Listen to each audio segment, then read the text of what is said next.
الشريفي أستاذ فلسفة في جامعة مصر كذلك. أود أن نبدأ هذه الأمسية الرمضانية وهذا النشاط الثالث بوحي البيان والجمعية الجزائرية للدراسات الفلسفية المعنون بالفلسفة والأدب بحوار بين الفلسفة والأدب. إذ قالت الفلسفة للأدب: أنت تحسب نفسك حكيما إذ تبث في نصوصك نظرات فلسفية.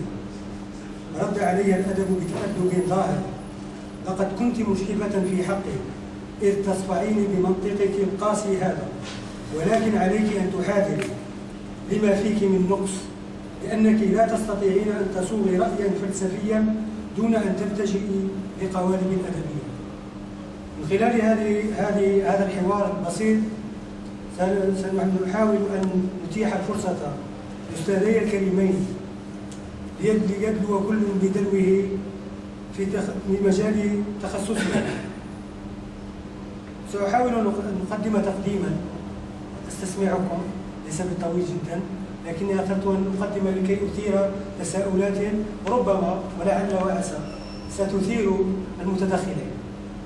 تعتبر الفلسفة من المجالات المعرفية القديمة المتأصلة في العقل البشري، فقد مارسها الإنسان منذ القدم محاولا من خلالها فهم نفسه في بعده الأنطولوجي الإبستيمولوجي والأخلاقي.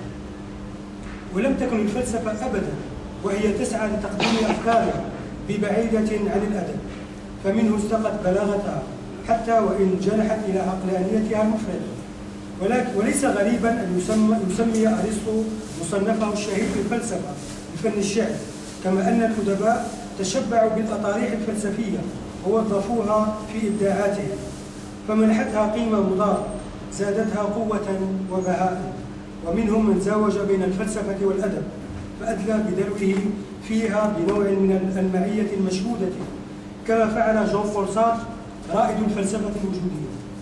كما أن الخطاب الفلسفي لا يمكن أن يكون خطابا فلسفيا محضا ولا الأدبي أدبيا محضا، فلا توجد إلا خطابات ممتزجة، والفصل بينهما يقتضي حل النسيج المعقد الذي تتداخل فيه خيوطهما، فكل كاتب كبير يحمل في ذاته فيلسوفا مجهدا. من أجل مقاربة هذا الموضوع نطرح التساؤلات التالية: كيف تتجلى علاقة الفلسفة بالأدب؟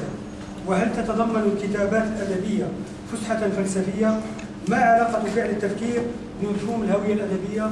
والآن أتيح الفرصة للأستاذ أيهما أراد أن يتدخل فله الحرية بالتدخل، الفلسفة أم الأدب؟ وبما أن قلنا الفلسفة والأدب نبدأ بالفلسفة ثم نتيح المجال للأدب. شكرا جزيلا أستاذ جلال على تقديمك المتميز. تحية طيبة وسلام حار للحضور وصحفتك. بادئ ببدء تنوه بالاجتهاد المتميز من خلال إحياء سهرات رمضان عن طريق الجانب الثقافي باعتباره جانبا مهما، إذ تم البدء بأمر يتعلق بالرياضة والصحة، ثم تم الانتقال إلى جانب فكري مسبوغ بجانب روحاني، ونحن نبدأ في الأطاريح الفكرية والأدبية. في الحقيقة علاقة الفلسفة بالأدب تأخذ أهمية كبيرة بالنظر إلى الأسئلة المعرفية التي تطرح على جدول المعرفة. أحيانا كثيرة نجد المتفلسفة والأدباء والمهتمون يتساءلون عن طبيعة هذه العلاقة بالنظر إلى الوشائج والتقارب الحاصلة بين هذين المساقين الفكريين. فقد قال جورج هانس غادامير الفيلسوف الألماني المعاصر أن شموس الروائيين أو شموس الأدباء غطت أنوار الفلاسفة من خلال جدل حدث بينه وبين ممثل للفلسفة يرى أن الأسلوب الفلسفي ينبغي أن يبقى صرفا خاما ولا يتزيى باللبوس الأدبي. إذا أردنا أن نتقفى هذه الإشكالية عبر تاريخ الفكر سنجد أن اليونانيين مثلا في تفكير الأرسطي على سبيل المثال حاول أن يؤسس هذا النمط من التفكير من خلال تبني عنصر الدقة. عند أفلاطون مثلا من خلال محاوراته نجد أن الفلسفة ارتأت أن تتزي باللبوس الأدبي بالنظر إلى طبيعة المحاورة نفسها. فلو تفحصنا مثلا محاورة كراتال أو كراتيلوس في فلسفة اللغة بين هيرموجين وبين كراتيلوس في حضور سقراط، سنجد أن تلك الحوارية كانت مسبوغة ببعض الخورقات وبعض الاستعارات، بمعنى أن التفكير الفلسفي لم يستطع أن يحافظ على تلك الخصوصية. وهذا ما يقوله فيلسوف حديث يرى أن الأسلوب الفلسفي لم يعد خاصية الفلسفة بالمعنى التقليدي الصرف كما نجده في كتابات هيجل وكانت. إذن يمكن القول أن في الفلسفة اليونانية أثير هذا السؤال من خلال مثلا بعض الأساليب النثرية والشعرية التي حاول بعض المتفلسفة أن يبسطوا بها الفلسفة. فنجد مثلا فيثاغورس على سبيل المثال عمد إلى تقديم الفلسفة من خلال الشعر، فبدأ يطرح أسئلة عن الوجود وعن الفكر وعن الميتافيزيقا إلى آخره. إذا انتقلنا مثلا إلى الفترة القروسطية مثلا سنجد أيضا أن هذا الإشكال كان محل حضور عند بعض المتفلسفة سواء في العالم الإسلامي العربي أو في أوروبا. نتحدث مثلا عن ويليام أوكام أو عن يوحنا سكوت إيريجين أو عن القديس بونافنتورا أو أنسلم وغيرهم، عمدوا من خلال بعض الإشارات إلى الإقرار بأن طبيعة الكتابة الفلسفية تستعين بمعين الأدب وأيضا بمختلف التخصصات التي يحتاجها الفيلسوف بما في ذلك المجال الديني. يمكن أيضا أن نتحدث عن العصر الحديث وحتى العصر المعاصر، ولكن بالنظر إلى ضيق الوقت أن المداخلة لا ينبغي أن تتجاوز ربع ساعة، سأشير إلى بعض المسائل بطريقة بنيوية، أي أن الأسلوب الفلسفي في مجال الأدب نجده في بعض التوجهات وبعض الأساليب المعرفية. على سبيل المثال لنتحدث عن النقد الأدبي مثلا. الناقد الأدبي كما يرى مالارمي مثلا يجب أن يحوز على خلفية وعلى أساس فلسفي، أي أن مختلف التوجهات النقدية هي توجهات فلسفية صرفة.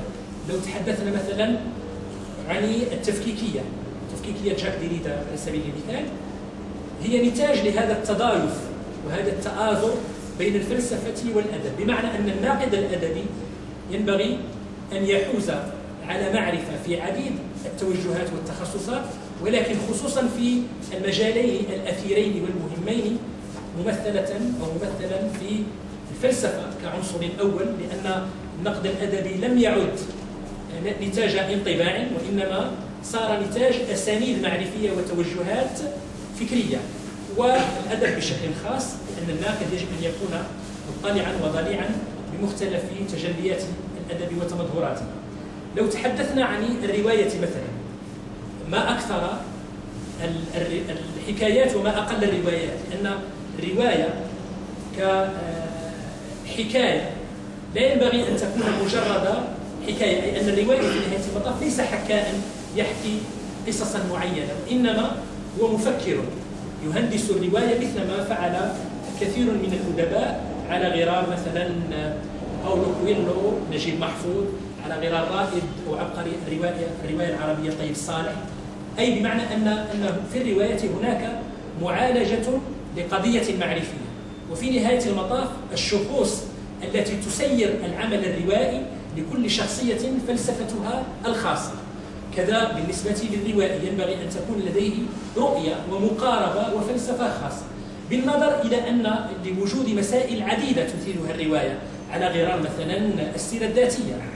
السيرة الذاتية أضحت اليوم من بين المسائل البالغة الأهمية والتي تلتقي فيها الفلسفة والأدب. فالفيلسوف حتى يحكي سيرته الذاتية كما فعل جابري في حفريات الذاكرة ينبغي أن يكون لديه أسلوبا أدبيا، لكن في الوقت عينه لا ينبغي أن يتناسى وينسى خصوصيته الفلسفية، في حين السيرة المعرفية في الرواية تطرح أسئلة عديدة على غرار مثلا الحديث عن الحميميات مثلا في الرواية. حينما نعلن عن الحميم يعني أنه فقد حميميته. يمكن الحديث في مجال آخر من الرواية عن الرواية التاريخية مثلا، علاقة بين الرواية والتاريخ. فهناك جدال كبير حينما يتعلق الأمر بالرواية التاريخية.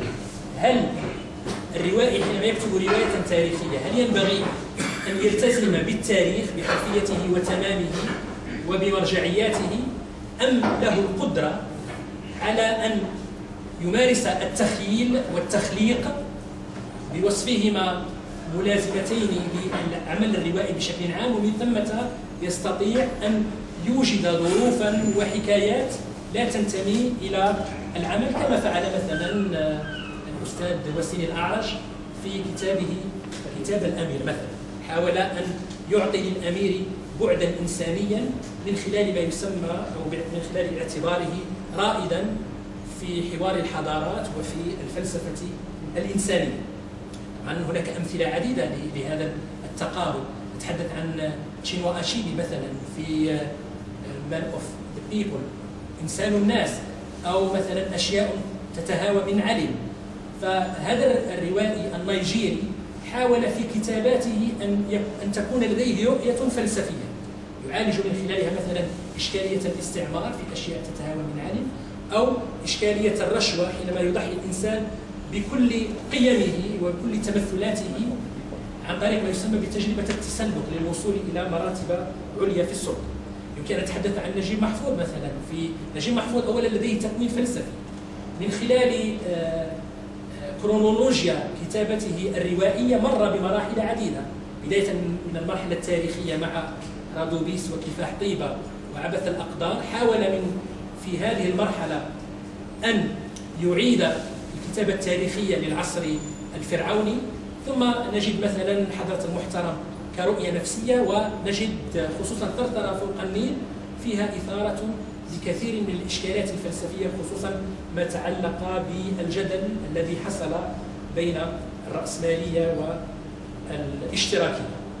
يمكن أن نتحدث عن هذا التضايف وهذا التآزر في الشعر على سبيل المثال، على اعتبار أن الكتابة الشعرية هي اقتناص للحظة الشعورية والتعبير عنها لغويا.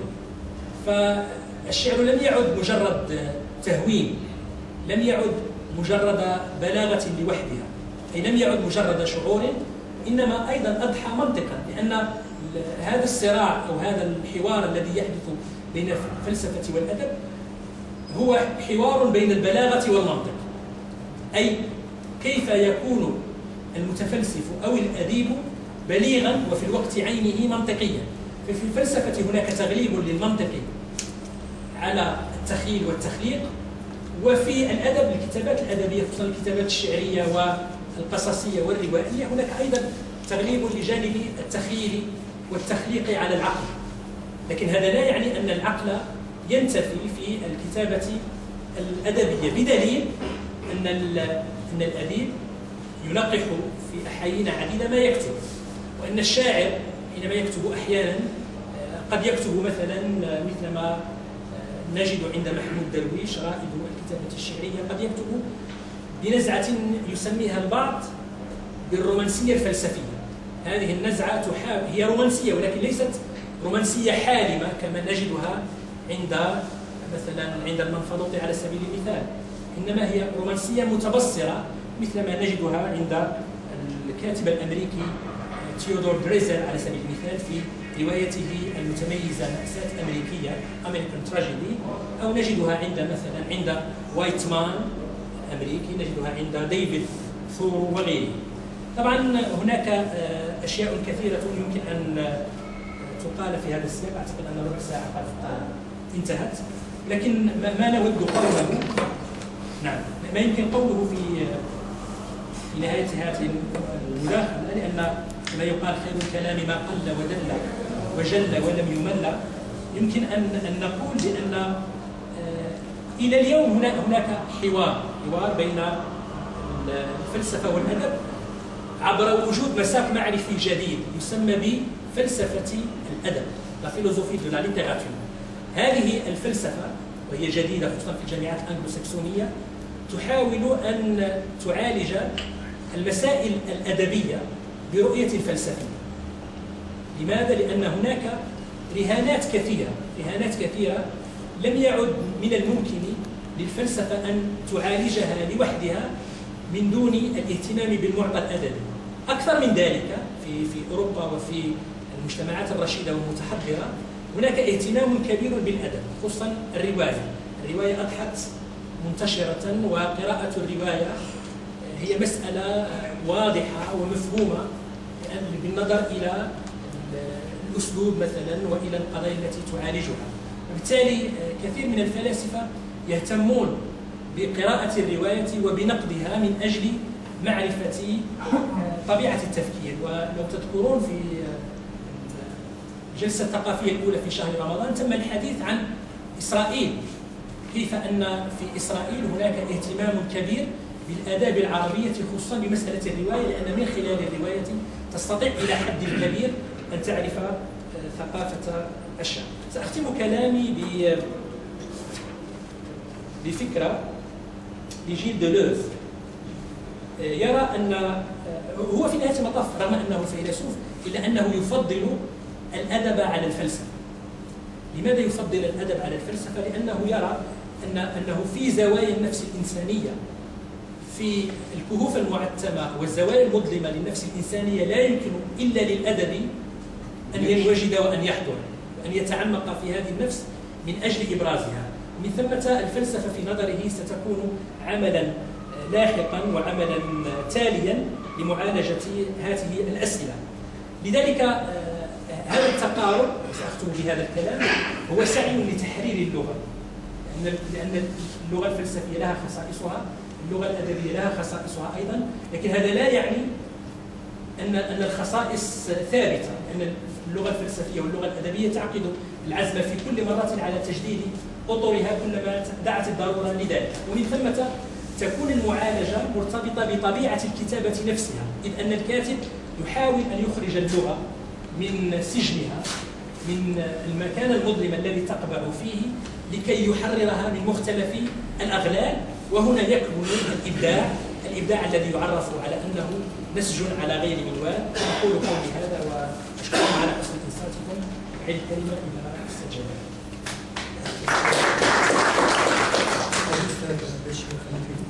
الذي سأسميه محامي الفلسفة اليوم، لأنه يدافع عن رؤية فلسفية، وسأعيد المجال مباشرة إلى الأدب ليدافع عن نفسه تجاه الفلسفة.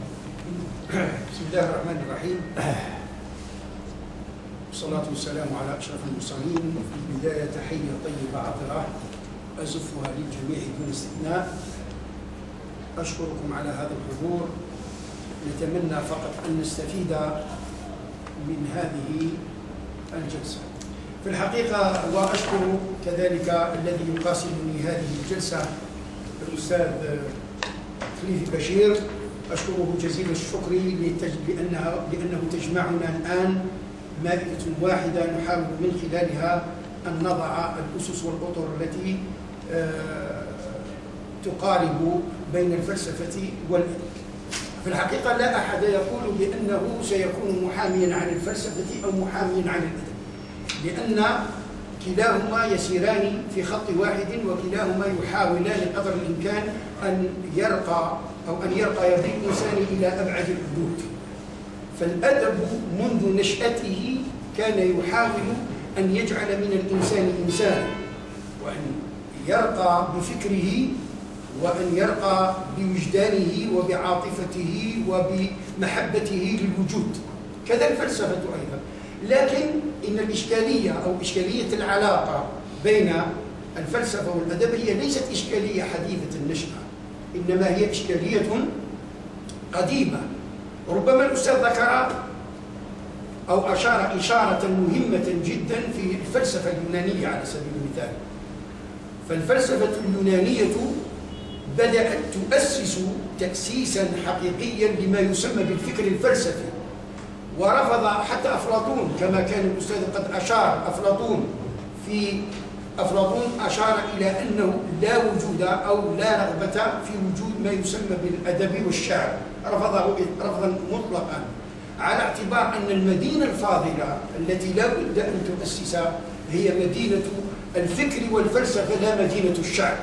لكن بعد ذلك يحاول أفلاطون أو تراجع أفلاطون فيما بعد عن فكرته هذه، خاصة في محاوراته التي كان الأستاذ قد ذكرها. في محاورات أفلاطون الذي جعل من أرسطو، أظن سقراط جعل منه المحاور الأساسي، بدأ يرجع إلى إلياذة هوميروس ويرجع إلى إنياذته ويرجع إلى القصائد أو ما تسمى بالملاحم الشعرية.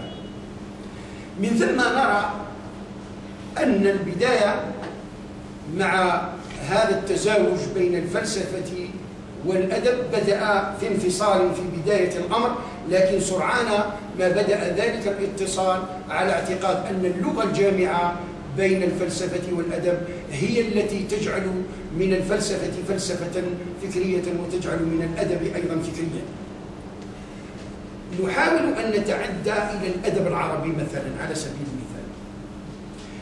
ظهر في القرن الثالث أو بداية في وسط القرن الجاحظ في كتابه البيان والتبيين يعقد فكرة فلسفية بأسلوب أدبي، وهو يتحدث عن المعتزلة.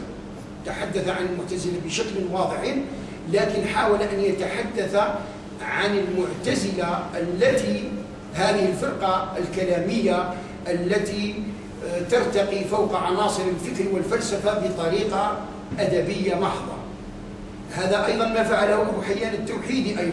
أبو حيان التوحيدي في كتابه المقابسات وفي كتابه أيضا الإمتاع والمؤانسة كذلك نهج نفس النهج الذي نهجه الجاحظ. ثم حينما نمر على الكثير من الفلاسفة نجد الفارابي وابن رشد مثلا والكندي وابن باجة وابن طفيل، كل هؤلاء اشتغلوا اشتغالا على التيارين، التيار الفلسفي والتيار الأدبي. وإذا أخذنا مثال نأخذ ابن طفيل على سبيل المثال، كتب قصة حي بن يقظان. هذه القصة التي ألفها ابن طفيل هي قصة أدبية، لكن ينضوي تحتها فكرا فلسفيا أو روح فلسفية. نجد مثلا على سبيل المثال ابن رشد له عبارة يقول فيها إن التخيل عبارة عن استخدام خاص وتصوير أحد أركان الشعر. اعتراف من ابن رشد. هذا ابن رشد صاحب الفكر الفلسفي المحض، صاحب كتاب فصل المقال وصاحب كتاب مقاصد الفلاسفة. نعم، التهافت كثير. هذا لو تتبعنا كتبه ومؤلفاته لوجدنا أنها تحتوي على الكثير من المشاهد الأدبية الرائعة. ومن ثم إن الذين كانوا ينادون بهذا الفصل علموا فيما بعد أنه لا بد من التوحد بين الفلسفة والأدب على اعتبار أن كلاهما يخدم هذه الشاكلة. نأخذ على سبيل وأنا أبحث بين أوراقي وجدت ابن سينا هذا فيلسوف بالدرجة الأولى، ولكن مع ذلك لم يمنع أن يكون أديبا وشاعرا، فهو بالإضافة إلى ذلك هو طبيب. وحينما نحاول أو تقرؤون عن هؤلاء تجد إما أن يكون منطقيا وفيلسوفا وأديبا وشاعرا وطبيبا ورياضيا. لا ننسى أن هذه صفة موسوعية كانت موجودة في العديد من الكتاب وفي العديد من العلماء آنذاك. ابن سينا تحدث عن النفس وعن الروح، وهي مجال من مجال الغيبيات، وكل ما هو غيبي يدخل في إطار الفكر الفلسفي المحض والتساؤلات المحضة، على اعتقاد أن الفلسفة هي التي تطرح هذه التساؤلات قد تجيب عن بعضها وقد لا تجيب. هذه القصيدة وجدتها وهي قصيدة تتضمن 19 بيتا، لكنها يحاول من خلالها ابن سينا أن يتساءل هذا التساؤل الروحي. أحاول فقط حتى أضعكم في الصورة أن أقف على بعض أبياتها. يقول: هبطت إليك من المحل الأرفع، وهو يقصد هبطت إليك معناه الروح أو النفس. هبطت إليك من المحل الأرفع ورقاء ذات تعزز وتمنع، محجوبة عن كل مقلة ناظر، وهي التي سفرت ولم تتبرقع. أنفت وما نسيت، فلما واصلت ألفت مجاورة الخراب البلقع. والخراب البلقع يقصد به الجسم، معناه وكأن هذه الروح هبطت إلى الإنسان من المحل الأرفع، ثم لكنها محجوبة لا ترى، ثم دخلت هذا الجسم. أنفت وما نسيت فلم